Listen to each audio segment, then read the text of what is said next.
All right.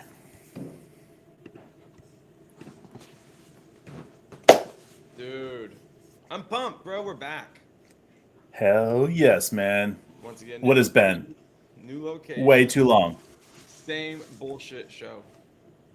Done. Love it. How you Cason, been doing?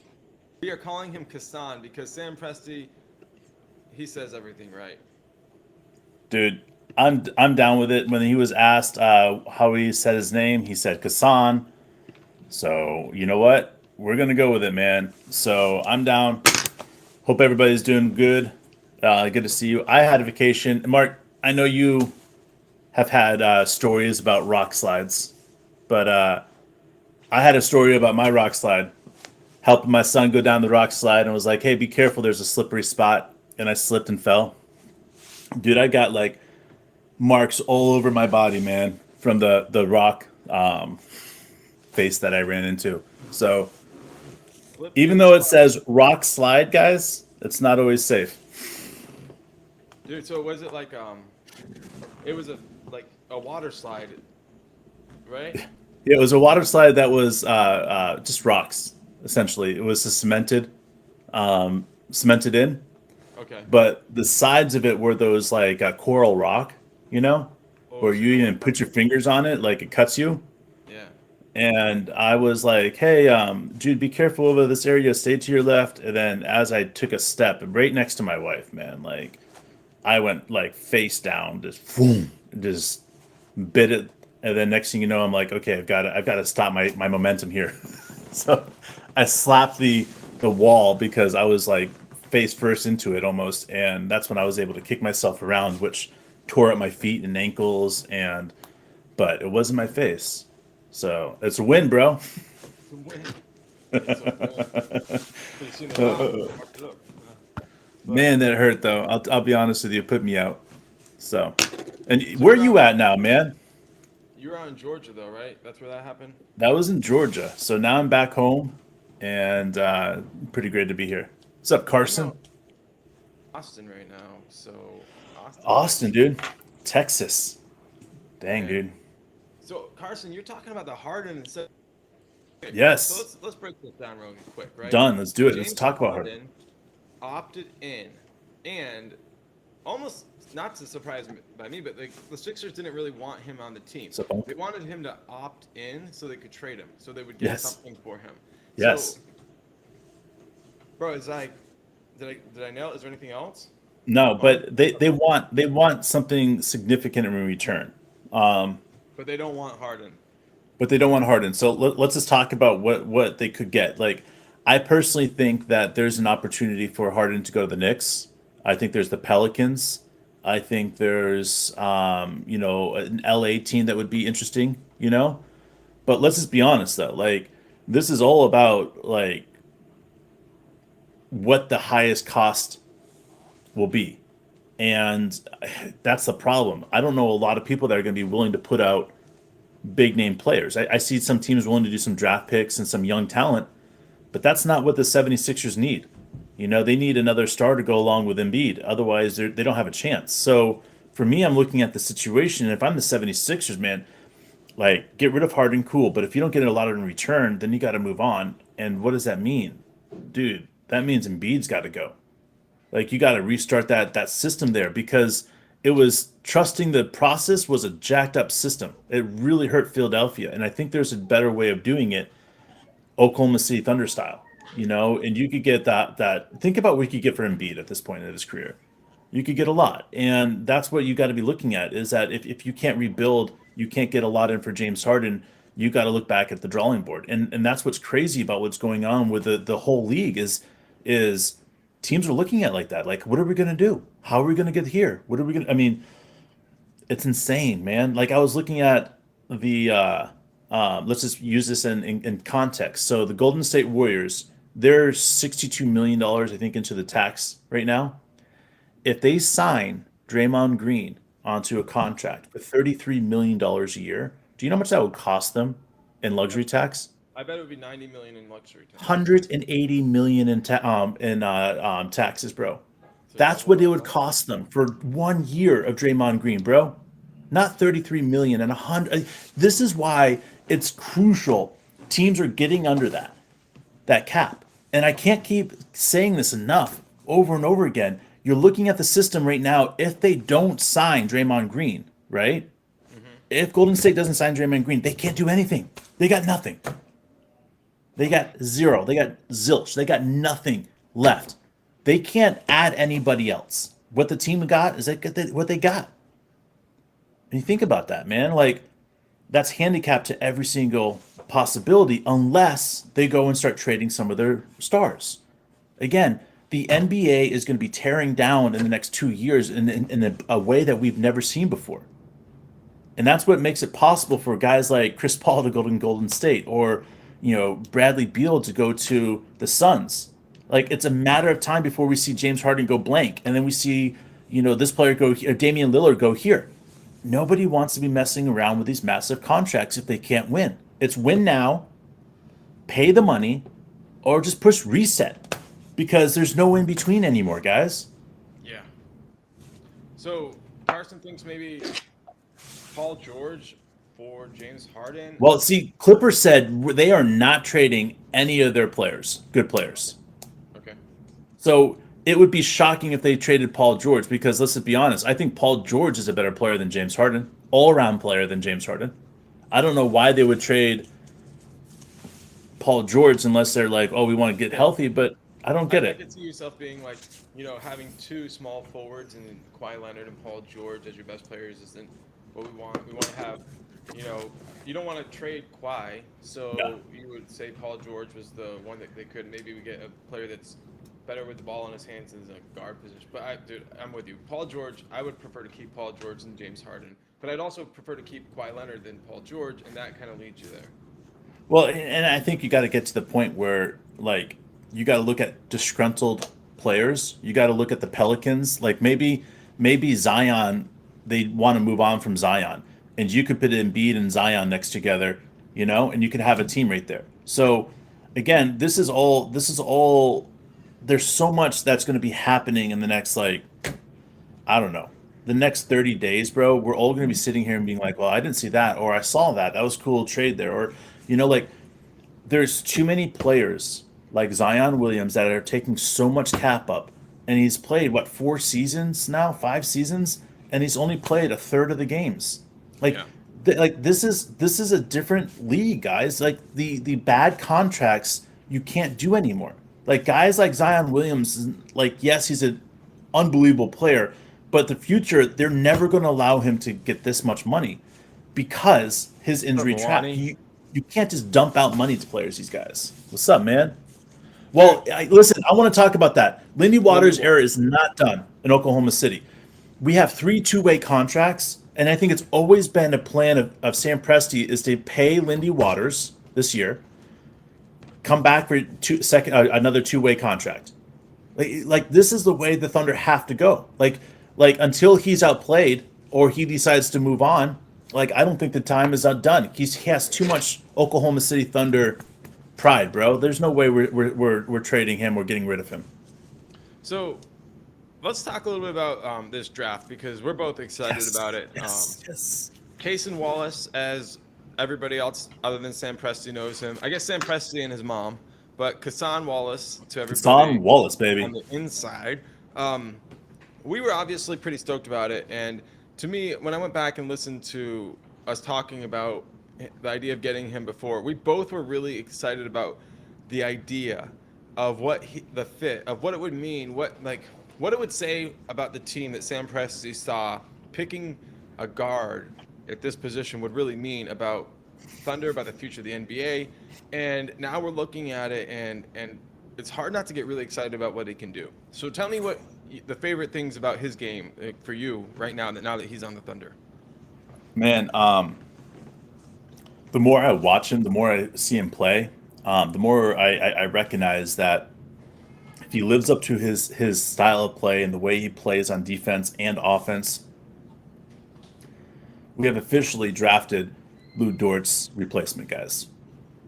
I mean, we just got to come to terms with that right now. And then the reason is because it comes to the money, and it comes to Cason Wallace being able to outplay Dort in the next couple of years. That's all on Cason. That's all on Cason.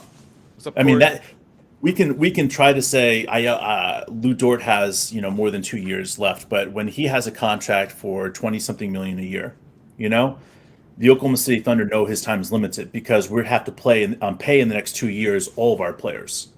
Okay, so if we're having to pay or sign contracts to most of these guys in 2 years, we're going to be coming to the table and saying, how can we make this happen? Well, Lou Dort's $20 million a year is going to be a tradable asset. No matter what people want to say about that, that's still, I would consider, a top 10 pick 3 years down the road. And Sam Prestable understanding that, I think with all that's going on, Cason Wallace is that player, in my opinion, that I could see that takes over Dort's spot, that plays crazy hard defense, that would be one of the better ISO defenders on the team at coming on as a freshman or as a first year rookie. Like his ability to play ISO defense is spectacular. His way of getting to the hole, like, think about this, guys. Lou Dort gets to the hole incredibly well. He misses a lot of fucking layups, right? And it's just, I mean, that's the truth. Like, I can try to sugarcoat it any way you want, but Lou Dort misses a lot of layups. That's one of Cason's gifts, guys. He's so good at finishing. So if he's going out there and he's up, Lou Dort's not getting better, right? If Lou Dort continues not getting better and he still stays in that path, Cason outplays him in a year. Cason's that good. And I keep on looking at him. I keep on understanding, like, this player is not a normal player. And that's why I get excited about the fact that we were able to get him, even if we had to jump up to 10 and take off, half of our salary. Okay. Let's talk about Davis Perdons. Do you think he's going to help us? Because we jumped up, we got him to take money off of the Mavericks. I like him. I actually think he's a better fit than Mike Muscala. Listen, he's not going to get any more time than Mike Muscala got. Like, he's not one of those guys that are going to go out there and take, like, 15, 20 minutes a game. He's just not. He's going to be a specialized player, playing in certain situations and playing when we need him to shoot, when we need him to go out there. But he's consistently what I would consider 38 to 42% three-point shooter. I think we can get him better in the system because, let's just be honest, he's already played for San Antonio. So, Coach Chip has had his hands in him for a long time. Oh, damn, that sounded dirty. It was one. So, but Chip Kelly, though, like, I mean, that's where we're at. So if he's saying, get him, I know I can make him better, then we listened and we got him and we were able to move up to the 10th pick. I think that it doesn't matter if we can make him better. It was worth it to move up to 10. If we get any production out of him, it's a bonus. It absolutely is a complete bonus. Sure. And look, I couldn't be more thrilled with this draft. I really couldn't be. Like, what we did moving up to 10, we talk about it every fucking year, man. Like, if in doubt, pick the best Kentucky guard available. Like, if you don't know what to do, you're right. I'm not saying Sam didn't know what to do. And look, I look back. I think in our previous podcast about Cason, I said he was maybe 6'2", 6'3". Like, I was definitely harsh on him in a lot of ways about his ability to defend multiple positions and offensively and stuff. But now that I've kind of like, hey, he's a Thunder fit, which means Sam Presti really likes him. So now I have to look at my concerns and look at them and do away with those and start looking at more potential. My question really comes down to with him is, like, is he a future All-Star? And I think he is. I think he is actually, to me, like, and I get why people are going to balk at this, but he's a better prospect than Scoot Henderson. And a lot of that comes down to, like, we saw Scoot play a professional level where he was the most dynamic athlete on the court most nights. And you saw, like, we're going to see some of that in the NBA, but it's going to take, like, time for him to recognize that these other guys are better athletes a lot of times. And whereas, like, Cason's game, it's mostly, like, it's predicated on what we like to do, which is defend full court sometimes, but at least up to half court. And then, like, his shot is pure. So he's going to find the ball in rotation. He's going to find a lot of open shots. And when he puts the ball on the floor, he gets to the deck. He's a real playmaker. Yes. So, like, I know Scoot has all these things he can do, but in the end, like, Scoot is, he needs the ball in his hand to be at his best. Yeah. And I really think, based on, like, the operations that I've learned about Cason within the Kentucky system, was he started out being on the ball. And then Yeah, as the year went on, they shifted him off the ball, or maybe it was vice versa. You know what I mean? Like I'm seriously sure. watching these highlights. You know, I'm not really tracking too much, but my point is he has that versatility. And Hmm. if you can put him off the ball, well, that's exactly where we need him to start. But as his time goes on, there's going to be opportunities for him to break down defenses from, late closeout rotations, things like that. So, like this is a huge fit. This is a huge pick by Presti. It's a riverboat gambler saying, I've got the nuts and I'm going to put them in. Yeah, what's up, OSU? Trey Deuce, man. I appreciate the idea of Miles Turner. I just think the price would be too high at this moment for him. And I really like our matchup as you just put on here. Shea, Giddy, Mr. J-Dub, Chet. I Petition, I get it. think your name is. Move move away from the Turner idea, and I think that we would have a really solid because listen, Dude, tell me we why have to you don't start think. four guards, bro. Tell me how you think Keyontae Johnson Okay. could make it so we don't need to go get a big, like, is he legit first round talent who didn't get picked in the first round So because of the heart issue? yes, absolutely. But let's just go back to having Keontae Johnson and my very favorite hustle buddy out there, which is Kenny Hustle, right? Kenny Hustle. Our uh, Texas TCU grown guy, right? So check it out. You have two guys now that can play 1 through 5 that are 6'6". 1 through 5 that are 6'6". Okay?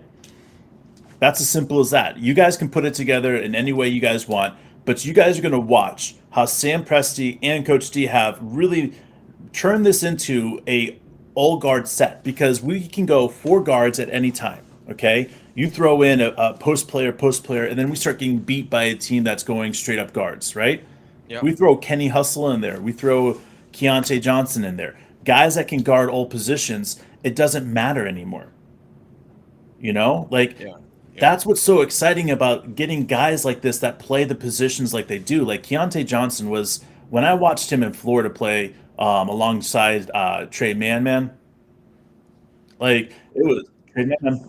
It was crazy, bro. Like think about it, man. Like I get excited when I start thinking about Keontae Johnson and the impact that he can have, and not just that, but think about this, man.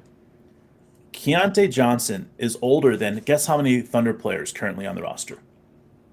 You tell me. 8. About half of them. A little. Think about that, guys. Yeah. Keontae Johnson's coming into as a rookie, older than 8 of the guys, including Poku, who was drafted 4 years ago now. So I can't to believe me, it's it's already been like, 4 years, bro. what's that? I can't believe it's already been 4 years. Is it three or 4 years? Whatever it's been. I think this is the third draft that it's been since he's been drafted. But my point is that this is crazy. Like the defensive aspect that Keontae Johnson and Kenny Hustle, Kendrick Williams brings, on top of the 3 guards that we have that could be out there, or 4 guards at a time. You throw Chet out there, and damn, dude, what Pat Beverly said about Chet, bro.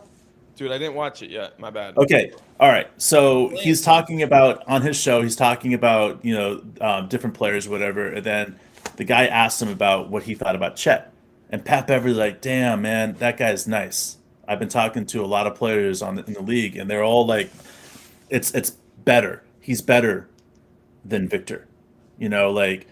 Like he has that mentality. He has that dog mentality, which it's scary for a guy that size. Like not everybody has that. What's up, Shane? Bro, just listening to Patrick Beverly talk about Chet just got me like amped because listen, if Chet comes out there and he's averaging, let's just say 3 blocks a game, 12 rebounds and 12 points, right? What are we talking about, man? We're talking about somebody that's so next level as a rookie that people are like, oh, we don't like everybody's like, we need a big man, right? Chet is going to prove everybody wrong in a matter of weeks when everybody's starting to look at him and being like, holy shit, dude, like he can guard like 2 through 5 straight up. Right. Like he could do all these things that everybody's been talking about they're afraid Victor can do. No, Chet is setting the mark. He is the guy. Everybody else is saying Victor, Victor, Victor, but they're going to forget about Victor once Chet doing his thing because listen, Yes, Victor's going to have success in San Antonio. I'm not talking like negative about Victor, but I'm saying what Chet, guys, Chet is the reason the Oklahoma City Thunder are going to be a championship team. We can talk about our guards, we can talk about this or that, but when it comes down to it, there's never going to be a player like Chet ever again in I the agree, history of the bro. game.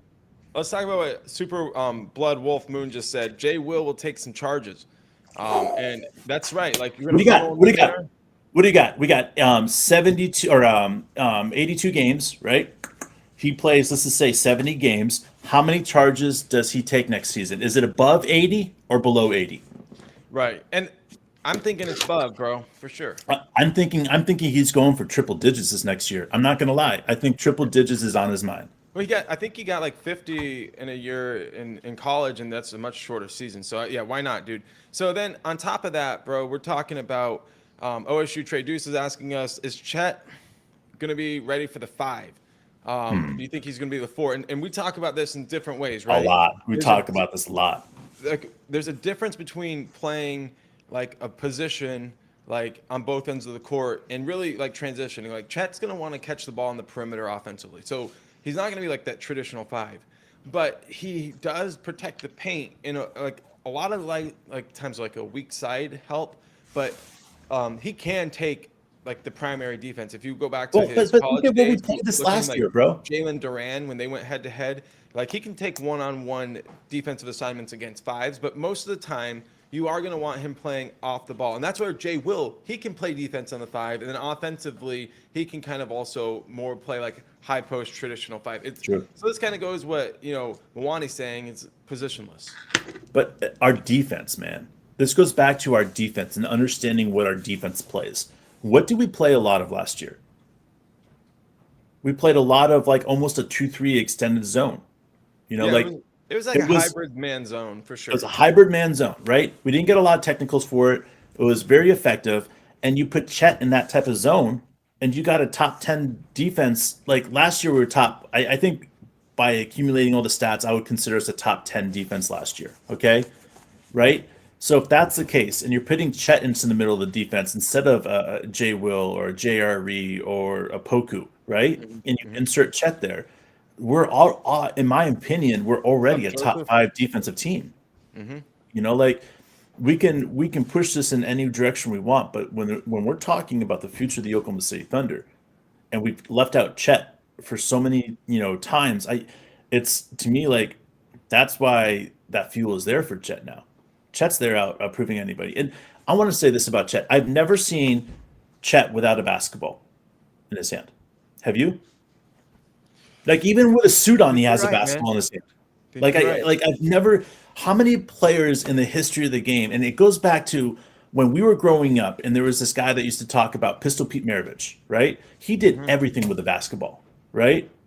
Like, remember that one time? What was it? How many hours did they say that he couldn't twirl the ball in his hand for, and he like made his fingers bloody for doing it? It was like, I don't know, like 10 hours or something like that. Yeah. I remember that. And he just do one finger at a time. Yeah, until he like bloody. Anyways, but the point is that like you see these guys where the basketball is their life, and they see the passion. Like What's to up, me, that Archie? was so impressive with Chet. Is every time there was a photo op, he had a basketball. There's a basketball around, he's grabbing and putting it under his armpit. Like Yeah. those guys, they breathe, they feed it. And one of the players that I go back to seeing as a young player, always having a basketball in his hand was Kobe Bryant. Always had a basketball in his hand. Like these are the guys that are emulating these heroes, and they're going out there and they're picking the right guys to emulate, and they're going out there and executing, bro. And it's so beautiful. It's so nice. Chet is going to be one of those guys that we look back and it's going to change the game. But more so, look at the players around him. Because of Chet, we have this idea that we can go 4 guards. Think about that, guys. Because of Chet, we could go 4 guards. What do we got? Yeah. Jay, Josh Giddey, Dort, and J-Dub.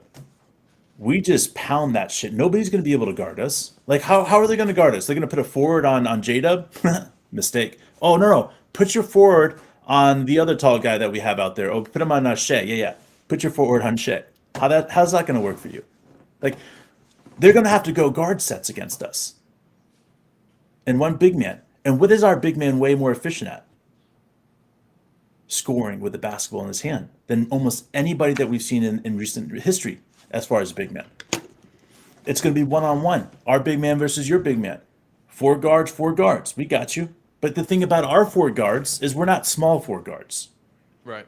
We're big four guards. We're 6'9", 6'7", 6'6".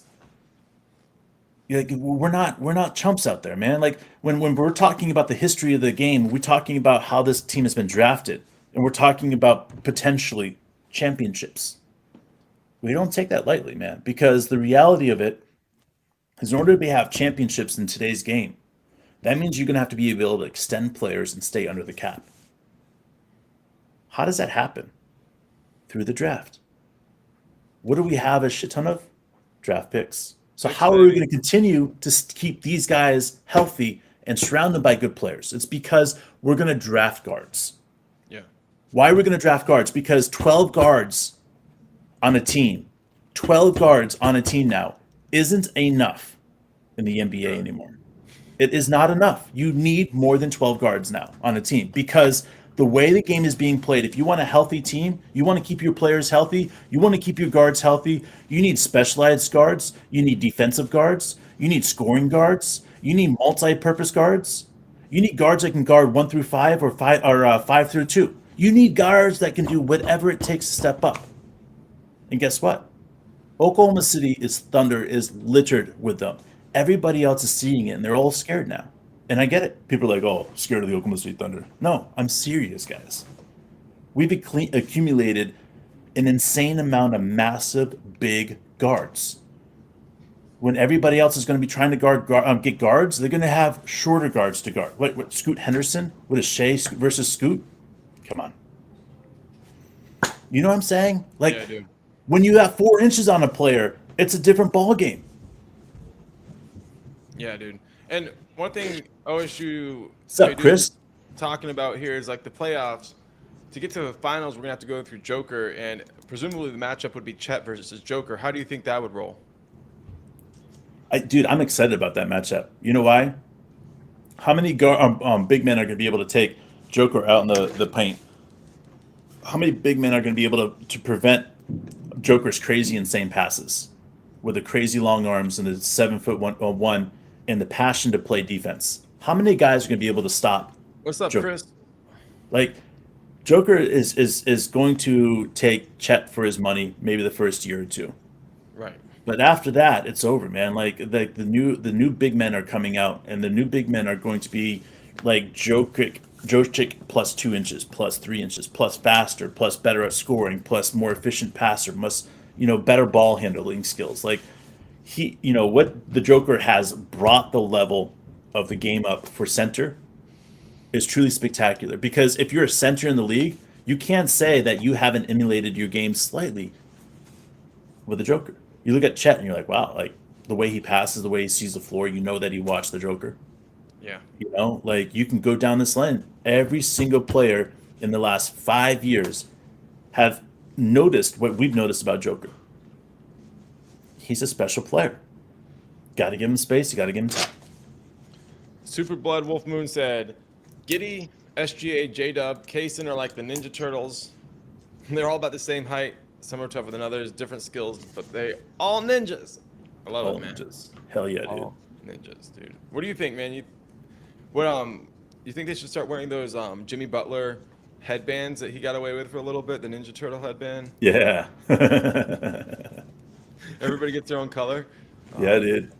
I love it, dude. Man, so and Chris, Chris, man, I love what you're saying about J-Dub, Santa Clara.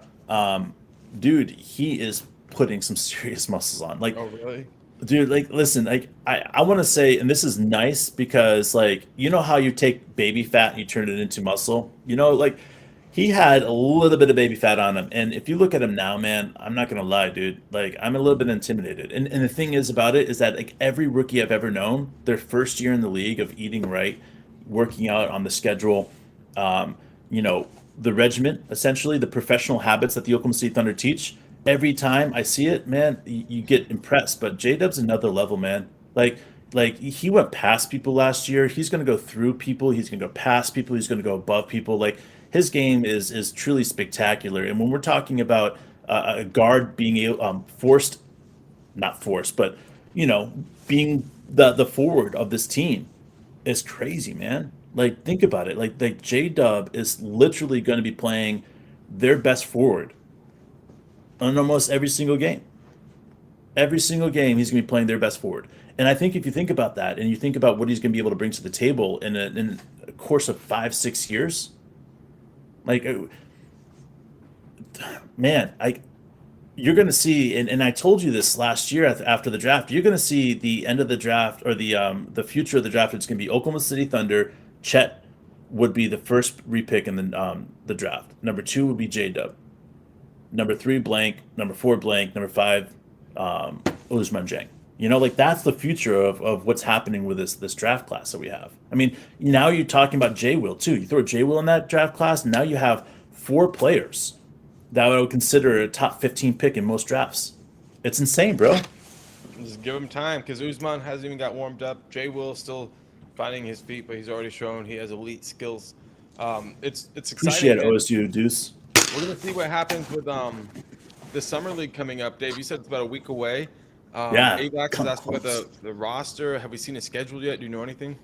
I know I haven't seen a schedule. I haven't seen a roster. I do expect a couple names I haven't recognized before, but here's the reality. I mean, the roster is going to be helping build the Thunder the rest of the spots. So it's not necessarily going to have the Chet and the Josh and the J Dubs out there. We might see a J Dub out there for a split second, but if I'm the Thunder, I'm saying top 7 don't summer leagues. No, like I watched Giddey get injured one time. We watched Chet get injured in summer league stuff. Like, no, I'm good on my top guys not going to summer league. I'm just good. Usman got hurt. The tail end of his tail on the end of the summer league. So his ass tail. his ass tail. But yeah, I mean, I'm really vibing this summer league. I think that this is going to be a big moment for the young players. I think obviously for us as fans, like this thing comes up so fast after the draft. It's almost like whiplash. So yeah, as these games come on, we'd like to get out and start doing watch parties again, even though it's hell yeah, we're doing watch parties. But this is important for us in the development of this team. This is a new phase for this team because, like a number of people in the chat have already mentioned, we're all eyeing the playoffs. Like so, like Dave's saying, why play top 7 guys in the preseason, not preseason, in the summer league when you're already looking at the playoffs and saying like that's our mission. Let's stay healthy for as long as we can, and whatever that means, that means. I hope Jen gets. Well, top 7 also take out your 6 best guards, which gives Cason an opportunity, to do his thing. It gives Keyontae Johnson the chance to do his thing to really help set the table. Because if you look at the summer league, it set the table for J Dub, and then J Dub got injured, which hindered his 10 games or 15 games that he missed, but then I don't think he missed a game after that. So again, it's like keep these guys healthy as quickly and as long as possible. Yeah, it's gonna be a lot of fun, man. 50-win season, like Unk says. I love the idea, like Avax is saying, Usman, Keyontae, Cason, Trey, Poku, all these guys could really benefit from action in the summer league. And let me ask you, Dave, like if you're talking about Cason, I mean he's our top pick of this draft. Who do you want to see him out there, like pick and roll? Who do you want to see him? Oh yeah, no doubt. I want to see Poku with him. I want to see the connection that they can have together. I want to see Trey Man. I want to see these guys really see how they. I want to say the second team really see how they mingle with Cason, because let's just be honest, breaking through the starting lineup, it only happens if there's an injury at this point. So. In that case, I hope he's not a starter, but that second team is really where he's going to earn his stripes and get to the point where he's playing a lot. So that's where I'm at. I want to throw out this real quickly. OSU, you were saying, where does Ousmane Dieng throw into this? Here's the thing about Ousmane. He's got some time. He's got a couple more years. But reality is that I think that he's going to be able to be top 10 players on this team. Top 10. I think you're good for averaging 15 to 20 minutes a game at this point. The way the Thunder move in and out guys, Usman Jang. Listen. If he keeps on playing well, he could sneak up into the top six. If any of these guys play well this season, that's where they're at. I mean, Cason or Kasan could slip in there. Poku could slip in there. Jay Will. Like there's so many guys that can move into that top six. Kenny Hustle, top six. So I'm looking at this and saying if any of these guys pop in there because of an injury, then it's going to be interesting. But for me, I'm trying to take a deep breath and take it in slow as possible because we have so many players, so many guards, so many go getters. It's just fun. I mean, like we Well, have so many different matchups that we can go. We can go big. We can go small. Throw Chet as the point guard out there, and then right. you've got Poku and J Dub and JRE and the list goes on. J Will. Like you could have an insane group of guys that are almost 7 foot out there playing. And It's crazy. OSU Trey Deuce said like we could add a center and still basically have four guards because Chet's game is basically like a guard game. And here's the thing though, I want you to talk about Dave. Like, while we Okay. could do that, what would that do to our spacing if we ended up with somebody who liked to play on the block most of the time? That's where I as a big man I recognize the spacing aspect of adding a big body in there. I want a shooter, like simple as that. Like I want a big guy that can shoot because if you're going to be in there in the blocks, you got to be a shooter. Like you're talking about one of the Lopez brothers that can shoot and go in the block. That's the preferred thing. But the reality is that you want to spread your floor as much as possible for J Dub and Shea and Giddy because if you have a guy that's in there clogging the center, like you're just going to put your center up against or your guard up against the center on the switch. So having Chet out there to be able to spread the floor and Chet get downhill is the type of center that you need. That this is the perfect center for this entire scheme of things. But adding a big body at this point, it slows the game down to the point where we saw what happened with um, what was his name? He's playing for Celtics now. Al Horford. Al Harford. Like the second Al Harford was in the blocks or at the top of the key, the entire offense is stalled. Like they got to the point where they decided to sit him because like he wasn't helping our offense. He wasn't helping teach these guys how to move around. Like you would see the ball literally hit his hands and stall. That's what we don't need. We don't need a big man to the automatically everybody stops and waits for Al Hartford or this player to start moving with the ball. We need somebody to keep everything fluid in there and keep the ball going and keep the ball inside, outside, pushing it around, moving, setting picks. Like it takes a special type of big body to do that. So I think there's probably five in the league right now, and the reality is most of them aren't getting playing time. Bro, before we bounce, I want to just say to Cement Eagle, thank you for your hot take here. He said Keyontae will be better than Cason. How do you feel? Cool. Dude, anything's possible. I mean, if you would have told me that Jay Will could be better than Usman Jang, I would have laughed at you. But now they play two different positions, and Jay Will's position for what he does is way more valuable. So, there's argument to that. So, by you saying Keontae Johnson is going to be better than Kason, Kasan, listen, Kasan proved me fucking wrong. Prove this guy wrong. I mean, I want to know. Like, like it's up to you, man. You were picked 10th. This other guy was picked 40 spots behind you. You got to be the one that proves him wrong. Get it, baby. Guys, Eric, we are too. We're pumped about this season. We're pumped that Get you it, guys get it, get it. decided to join us again. We're glad to be back. We're going to try to be doing this a little bit more regular. See if we can get back into a little bit of a groove, enjoy the summer league, and then Hell come yeah. back with a fury as the season gets underway because this is going to be a season like none other. We are in a position to once again shock the NBA world. And if Be we do fun, it man. twice in a row, then if we shock anybody after that, it's on them, not on us, baby. We're going to come out and do what we got to do. So, Dave, as always, man, it's refreshing to get on here. And I miss it when we can't do it, but I know deep down we're better for taking time and hanging out with our families. Yeah, and honestly, it's been nice to be able to take a deep breath and recognize and get refocused about what's happening with the Thunder. Doing it daily like we've done for 3 years has been fun, but sometimes you get lose track of the big picture, and sitting down and being able to recognize that, and having 20 something hours in the car to just be lost in my mind about the Thunder has been a huge thing for us. So we appreciate you guys sticking with us, and we'll be back. And Eric, as far as we know, it's going to be in 1 week. We encourage everybody to do your own research, and we will see you soon.